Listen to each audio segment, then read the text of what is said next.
नमस्कार. शुभ विवाह या मालिकेच्या एपिसोडमधील आजच्या भागामध्ये आपण बघूया. तर इथे भूमी जरा नाराज झालेली असते. तेव्हा आकाश म्हणत असतो, भूमी काय झालंय? सगळं काही ठीक आहे ना? काही प्रॉब्लेम आहे का? तेव्हा इथे भूमी म्हणते, नाही काही नाही, काहीच प्रॉब्लेम नाही आहे. तेव्हा आकाश म्हणत असतो, भूमी हे बघ, तुझं आईजवळ काही खटकलं आहे का? आईजवळ काही भांडण वगैरे झालं आहे का? आणि हे असू शकतं म्हणजे तुम्ही दोघीजणी वेगवेगळी पर्सनॅलिटी आहात आणि तुमच्या दोघींचं जर काही पटत नसेल, काही वाद झाला असेल तर असंही होऊ शकतं. कारण आपण एका घरामध्ये राहतो, भांड्याला भांडं लागतं मला माहिती आहे. पण हे बघ, वाद झाले ना तर ते जास्त चिघळू द्यायचे नसतात.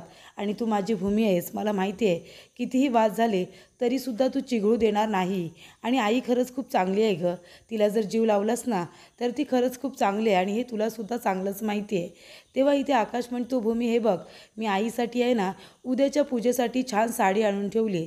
तू एक काम कर, उद्या सकाळी आहे ना ही साडी तू तुझ्याच हाताने आईला नेऊन दे. तिला खरंच खूप बरं वाटेल. बघ साडी छान आहे ना, रंगसुद्धा छान आहे, असं आकाश म्हणतो. तर इथे भूमी आपल्या मनामध्ये म्हणत असते की आकाश, नको जाऊ त्या बाईच्या एवढं आहारी. तिचं सत्य तुला कळलं ना तर तुला खूप मोठा धक्का बसेल.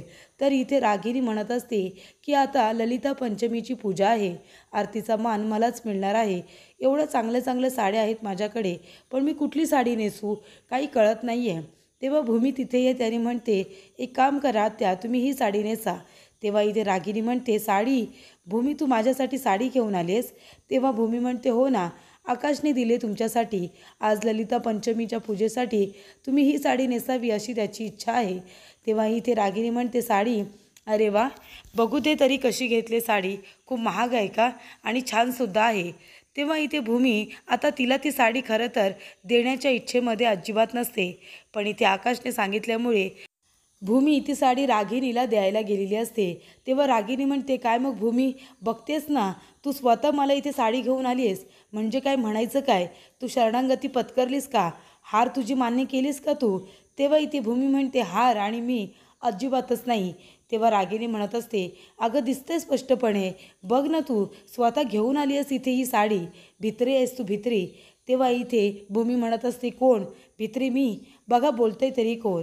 अहो, जर तुमच्यात एवढीच हिंमत असेल ना तर जा आणि आकाशला सांगा ना की हे सगळं कारस्थान तुमचं आहे म्हणून.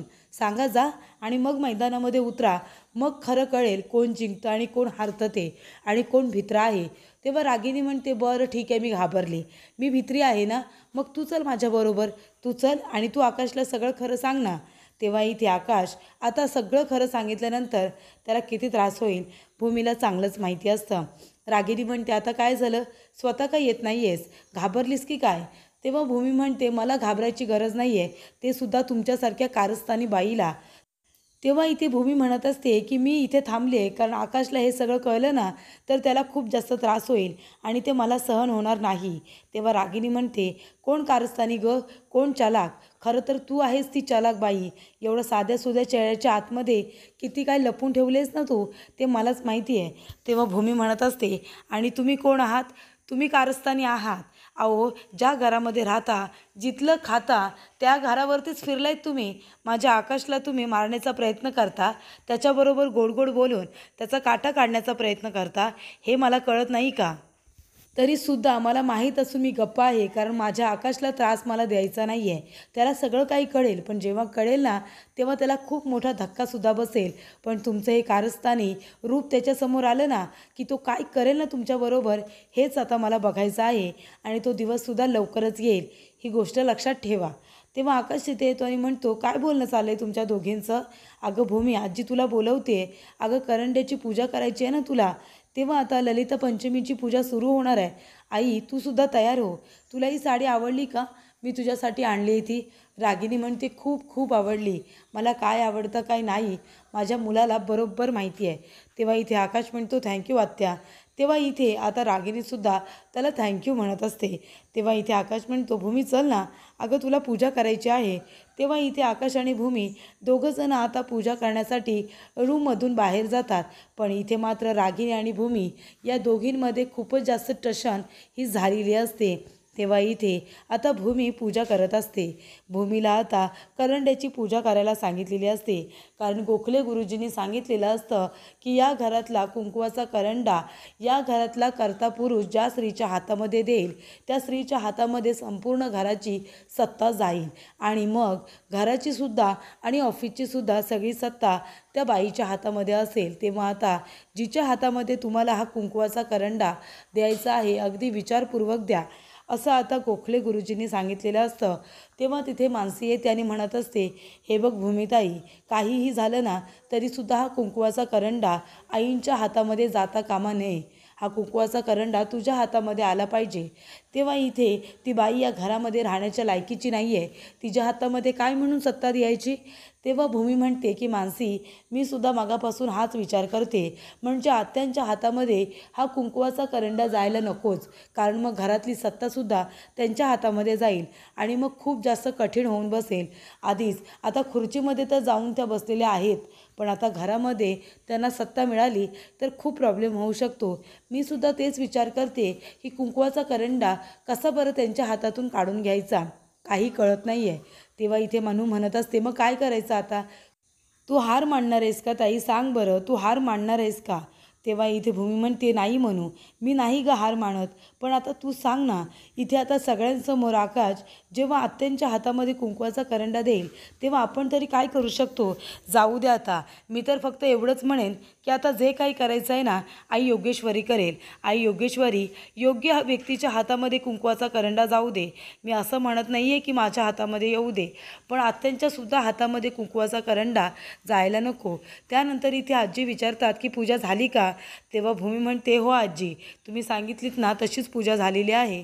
तेव्हा आजी म्हणतात की आकाश, आता तो कुंकवाचा करंडा घे आणि तुला जिच्या हातामध्ये द्यायचं आहे ना ते दे. तेव्हा आकाश म्हणतो, आजी, माझं काल रात्रीच ठरलं आहे, कुंकवाचा करंडा आणि घराची सत्ता ही आधीसुद्धा माझ्या आईच्या हातात होती आणि आतासुद्धा तिच्याच हाती असणार आहे. तेव्हा इथे आता आकाश जातो आणि भूमीच्या हातातून कुंकवाचा करंडा घेतो आणि इथे रागिणीला द्यायला जात असतो. आकाश म्हणत असतो की आई, आधीसुद्धा हे घर तू उत्तमरित्या चालवलेलं आहेस आणि आतासुद्धा यापुढे तू हे कुटुंब अगदी व्यवस्थित चालवशील, घरातली सत्ता ही तुझ्याकडेच असली पाहिजे. आणि इथे आकाश म्हणत असतो की मी आता आधीच ठरवलं होतं की कुंकवाचा करंडा मी तुझ्याच हातामध्ये देणार आहे. तेव्हा इथे आकाश आता रागिणीच्या हातामध्ये कुंकवाचा करंडा द्यायला जातच असतो. तेवढ्यातच आकाशचं लक्ष जातं तर वरती झुंबर हे खूपच जास्त हलत असतं आणि ते झुंबर आता रागिणीच्या डोक्यावरती पडणार असतं. तेवढाच इथे आकाश आता रागिणीला बाजूला करतो आणि पटकन तो कुंकवाचा करंडा भूमीच्या हातामध्ये देतो आणि इथे रागिणीचा हात पकडून तिला बाजूला घेत असतो आणि त्यामुळे इथे रागिणीचा जीव वाचलेला असतो, परंतु कुंकवाचा करंडा भूमीच्या हातामध्ये गेलेला असतो. सगळी सत्ता भूमीच्या हातामध्ये आलेली असते आणि ते झुंबर धाडकन खाली पडतं. तेव्हा इथे आता देवी आईनेच हा कौल दिलेला असतो, संकेत दिलेला असतो की घरातली सत्ता ही भूमीकडेच राहायला पाहिजे.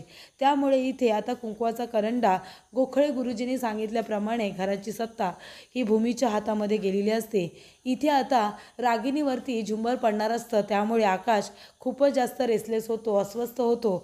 तो म्हणत असतो, हा झुंबर कसा काय पडला, एवढा सैल कसा काय झाला होता तो. तेव्हा इथे आता रागिणीचं लक्ष जातं तर काय, भूमीच्या हातामध्ये कुंकवाचा करंडा आलेला असतो, त्यामुळे घरातली सत्ता तिच्याकडे नकळतपणे गेलेली असते. त्यामुळे इथे भूमीला खूप जास्त आनंद होतो. भूमी मागे वळून आई योगेश्वरीकडे बघत असते, तरी त्या आई योगेश्वरीने हा संकेत दिलेला असतो की घरातली सत्ता ही फक्त आणि फक्त भूमीकडेच राहिली पाहिजे. तेव्हा इथे आकाश येतो आणि विचारतो, आई तू ठीक आहेस ना, आई तुला कुठे लागलं तर नाही ना.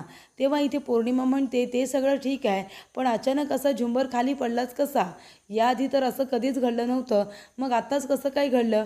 ज्या वेळेला इथे करंडा हातामध्ये जाणार होता तेव्हा आजी म्हणतात, हे बघा, आता शंका कुशंका अजिबात काढू नका आणि कुठल्याही पद्धतीचा गैरसमजसुद्धा मनामध्ये तुम्ही घेऊ नका. एक काम करा आकाश, तुला जिच्या हातामध्ये करंडा द्यायचा आहे ना तो देऊन टाक बरं, काही हरकत नाही आहे. तेव्हा इथे आता आजी म्हणत असते की आकाश, रागिणीच्या हातामध्ये कुंकवाचा करंडा दे. तेव्हा मनू म्हणत असते, पण आजी, आता कसं काय कुंकवाचा करंडा आईंच्या हातामध्ये जाणार, कारण कुंकवाचा करंडा आकाश जिजूने स्वतःने भूमिताईच्या हातामध्ये दिलेला आहे. तिकडे बघा, तेव्हा इथे मानसी म्हणत असते आणि गोखले गुरुजींनी सांगितलं होतं की ज्यांच्या हातामध्ये कुंकवाचा करंडा जाईल सगळी सत्तासुद्धा त्या व्यक्तीच्या हातामध्ये जाणार आहे. मग आता काय करायचं? तेव्हा इथे पौर्णिमा म्हणते, अगं पण मानसी चुकून गेलाय ना हातामध्ये. आकाशजिजूंची इच्छा काय आहे? आकाशजिजूंना मनापासून कुंकवाचा करंडा आईंच्याच हातामध्ये द्यायचा आहे ना. मग आता आईंच्या हातामध्ये द्यायला नको का? ते चुकून झुंबर पडणार होतं म्हणून तो भूमिताईच्या हातात गेलाय, नाहीतर मनापासून दिलेला नाही आहे. तेव्हा इथे आकाश म्हणतो, बरोबर बोलते पौर्णिमा. भूमी, कुंकवाचा करंडा देतेस ना? मला आईच्या हातामध्ये द्यायचा आहे. तेव्हा इथे आता भूमी म्हणते, हो देते ना. आणि भूमी कुंकवाचा करंडा आता आकाशच्या हातामध्ये द्यायला जातच असते. खरं तर भूमीची सुद्धा इच्छा नसते की सत्ता ही रागिणीच्या हातामध्ये जावी, पण इथे तिला आता आकाशचं मन मोडायचं नसतं. त्यामुळे इथे आकाश आता कुंकवाचा करंडा मागतो.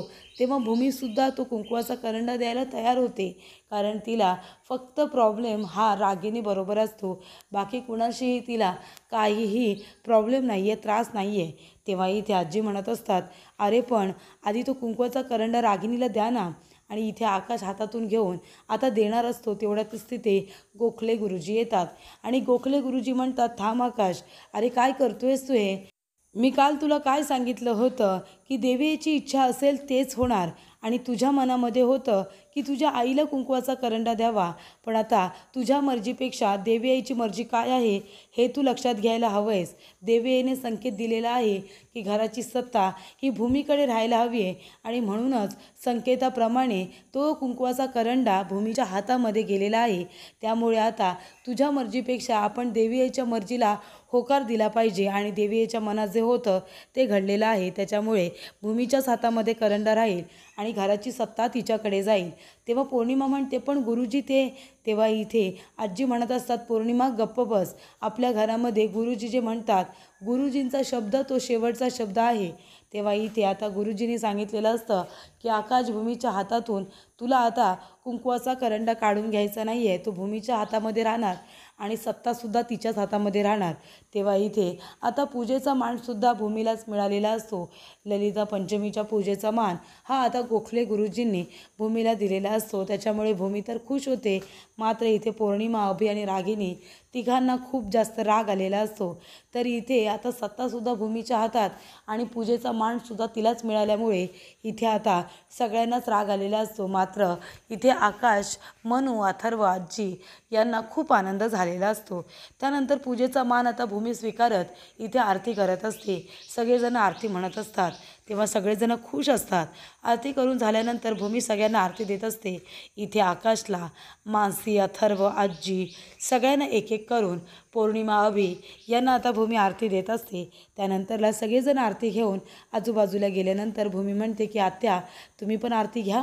अहो घेताय ना तुम्ही पण आरती? बघितलं ना तुम्ही, घराची सत्ता माझ्याकडेच आली. त्या ऑफिसमध्ये जाऊन खुर्चीवरती बसल्यात, पण घर अख्खं माझ्या ताब्यामध्ये आलं आहे ना. आणि त्याहूनही जास्त मला आनंद झाला आहे. मान सन्मान तर मला मिळाला, पण तो मान सन्मान आणि तो पूजेचा मान तुम्हाला नाही मिळाला ना, म्हणून मला जास्तीत जास्त आनंद झाला आहे. हे कळतं आहे का तुम्हाला आत्या? त्याच्यामुळे आता तुम्हाला जे काही कटकारस्थानं करायचं आहे तुम्ही करा. तुम्हाला मात देण्यासाठी मी सुद्धा उभी आहेच.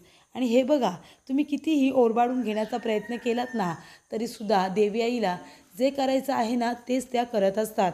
आणि देवी आईने घराची सत्ता ही माझ्या हातामध्ये दिलेली आहे.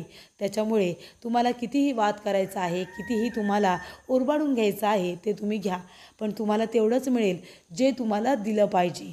तेव्हा इथे आता भूमीने सगळं काही अगदी टोमण्यामध्ये आता रागिणीला सांगितलेलं असतं. ती म्हणते, बघितलंत ना, ललिता पंचमीचा मान आणि घरातली सत्ता सगळी माझ्या हातात आलेली आहे. तर पुढील भागामध्ये आपण बघूया. इथे आता रागिणी भूमीला म्हणत असते की माझ्या हातातून पूजेचा मान काढून घेतलास, लाज नाही वाटली तुला? तेव्हा रागिणी असं म्हणाल्यानंतर भूमी म्हणते, पूजेचा मान तुम्हाला का दिला जाईल? हे बघा, ही महाजनांची देवी आहे आणि मी महाजनांची सवासीन आहे. तेव्हा महाजनांची सवासीन म्हणून, महाजनांची सून म्हणून पूजेचा मान तर मलाच मिळाला आणि पूजाही मीच करणार. तुमचा आमच्या घरावरती आणि महाजनांवरती काहीही हक्क अधिकार नाही आहे. तुमचा आमच्याजवळ काही संबंध नाही आहे. ही गोष्ट लक्षात ठेवा, कळलं ना? तेव्हा इथे रागिनी आता रागानेच भूमीचा हात पिरगळते. तेव्हा भूमी आकाशकडे येते आणि म्हणत असते, हे बघ आकाश, तुझ्या आईने माझा हात पिरगळला, माझा हात तिने पिरगळला.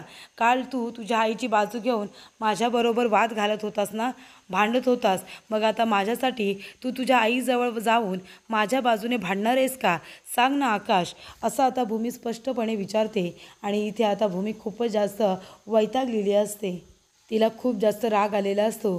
तेव्हा इथे भूमी असं म्हणाल्यानंतर आकाश आता खूप जास्त टेन्शनमध्ये येतो. भूमी म्हणत असते की तू तुझ्या आईच्या बाजूने माझ्याबरोबर वाद घालत होतास ना, मग आता तुझ्या आईने चूक केली, तू माझ्या बाजूने बोलणार का? असं भूमी ठामपणे आकाशला विचारते.